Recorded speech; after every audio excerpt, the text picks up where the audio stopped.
So this is my product review for the Danby 2.6 cubic foot Designer Series refrigerator. So when I was shopping for mini fridges, the thing that I quickly noticed about this size is like 90% of them out there are manual defrost. And those things are a pain in the butt. I don't want to have to thaw out of ice every 6 months and make a mess with puddles and all this other stuff. I didn't want to deal with that. So basically my number one feature when determining which one I wanted is the automatic defrost was like the key thing that I was looking for. This isn't the first Danby product that I've ever purchased.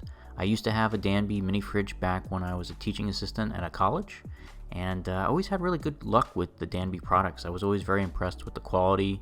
The fit and finish was always pretty good. This one was Energy Star. I don't think my last one was.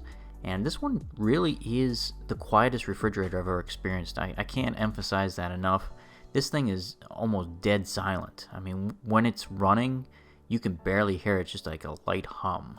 The one advantage that the manual defrost mini fridges have that this one doesn't have is this is just a straight refrigerator. The mini fridges that actually have the manual defrost, they have like this little icebox in the top, so you can actually keep like frozen food in like a little icebox all the way at the top of the mini fridge. Because this is a automatic defrost one, you don't have that ability to keep like frozen food in it. It is just straight refrigerator and that's it. Because this mini fridge is so quiet, I actually have this in my master bedroom.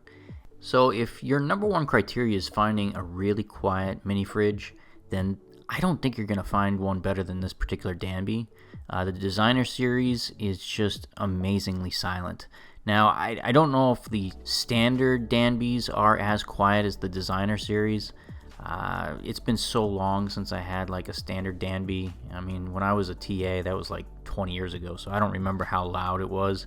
I do vaguely remember it being considerably louder than the one I've got now. This particular refrigerator has the refrigeration elements behind like the bottom level, so you don't get like the full depth of that very first lower level, and it does cut in quite a bit of space, so you only get about half of that very first tier on the bottom.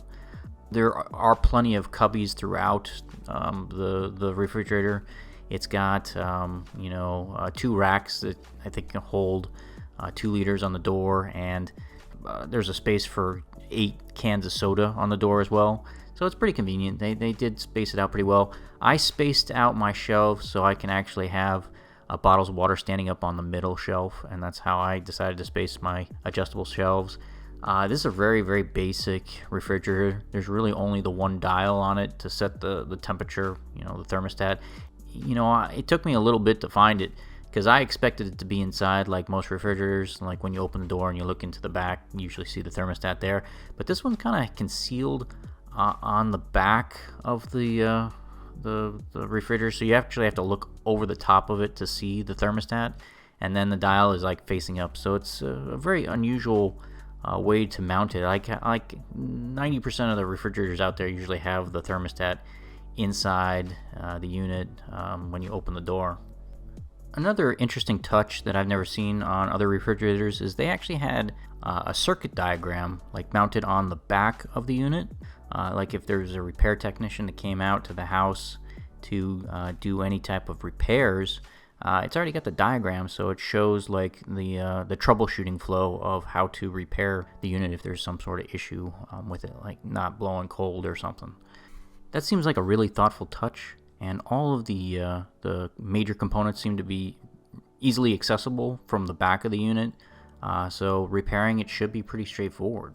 Overall, I think this is a really nice product, and it's probably one of the better mini fridges you're going to be able to find on the market, and I'm very happy with mine. And if you're looking for something basic in the Energy Star and auto defrost, then this is probably the one to buy.